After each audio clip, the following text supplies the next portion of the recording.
राधे जी, कैसे हैं आप सभी। आई होप बच्चों के स्वागत है मेरे चैनल पे। मैं जन्माष्टमी का ब्लॉग आपके साथ शेयर कर रही हूँ कि मैंने जन्माष्टमी पे क्या बनाया था भोग में।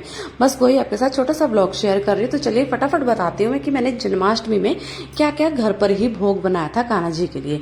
मैंने बनाई थी साबूदाने की खीर, साबूदाने की खीर बनाई थी, और मूंगफली और खोपे की मैंने बनाई थी गच्चक, और जो धनिया की पंजीरी होती है वो तो होती है, और माखन मिश्री का भोग बनाया था। ये सब बनाया था। तो मैंने एक साइड रख दिया था दूध बॉइल्ड होने के लिए, और फिर मैंने मखाने को देसी घी में रोस्टेड किया। रोस्टेड करने के बाद मैंने मखाने को जो है वो उसको दूध में डाल दिया था, और उसको रिझने के लिए रख दिया था कि कम गैस में ढक के रिझने के लिए रख दिया था, और इसमें मैंने चीनी डाल दी थी। एक साइड में नारियल जो हमारा खोपा था कट किया हुआ, उसको मैं रोस्टेड कर रही थी थोड़ा सा देसी घी में, कि ये थोड़ा सा रोस्टेड हो जाएगा। और जो मूंगफलियां मंगवाई थी मैंने, कच्ची मूंगफलियां मंगवाई थी, उसको भी हल्का देसी घी में मैंने इसको रोस्टेड किया। आप बिना घी के भी मूंगफलियों को रोस्टेड कर सकते हो, पर मैंने हल्का सा देसी घी डाला था, उसमें मैं रोस्टेड कर रही थी। हमारी जो ये साबूदाने की खीर है ये बन चुकी थी। इसमें मैंने ऊपर से डाला था खोपा कद्दूकस करा हुआ। मैंने पहले से ही अलग से ही खोपा अच्छे से कद्दूकस करके रख लिया था। हमारी जो खीर है वो ऑलमोस्ट बन चुकी थी। हमारी जो मूंगफली है रोस्टेड हो चुके थे, हमारे जो खोपा थे वो भी रोस्टेड हो चुके थे। ठीक है, ओके।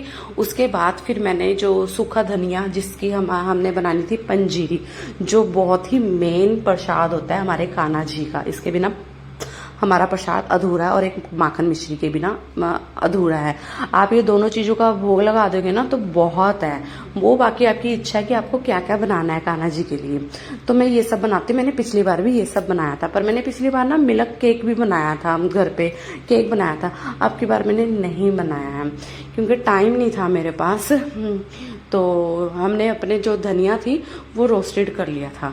रोस्टेड करने के बाद फिर मैंने इसको ठंडा होने के लिए रखा, क्योंकि ठंडे में ही वो मिक्सी में ग्राइंड होगा ना, तो मैंने वो ठंडा किया। उसके बाद मैंने चीनी को भी ग्राइंड करके रख दिया था।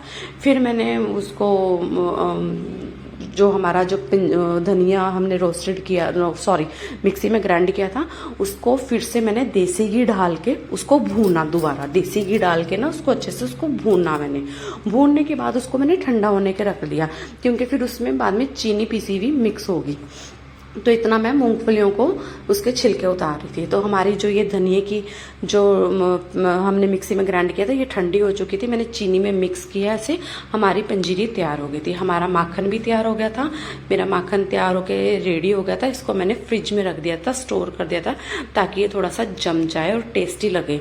और ये पंजीरी भी मैंने निकाल दी थी, और मैं पंचामृत बना रही थी भोग के लिए, कि सब मैं कटोरियों में, अलग अलग कटोरियों में कान्हा जी के बर्तन में ही भोग पहले से ही निकाल के रख रही थी।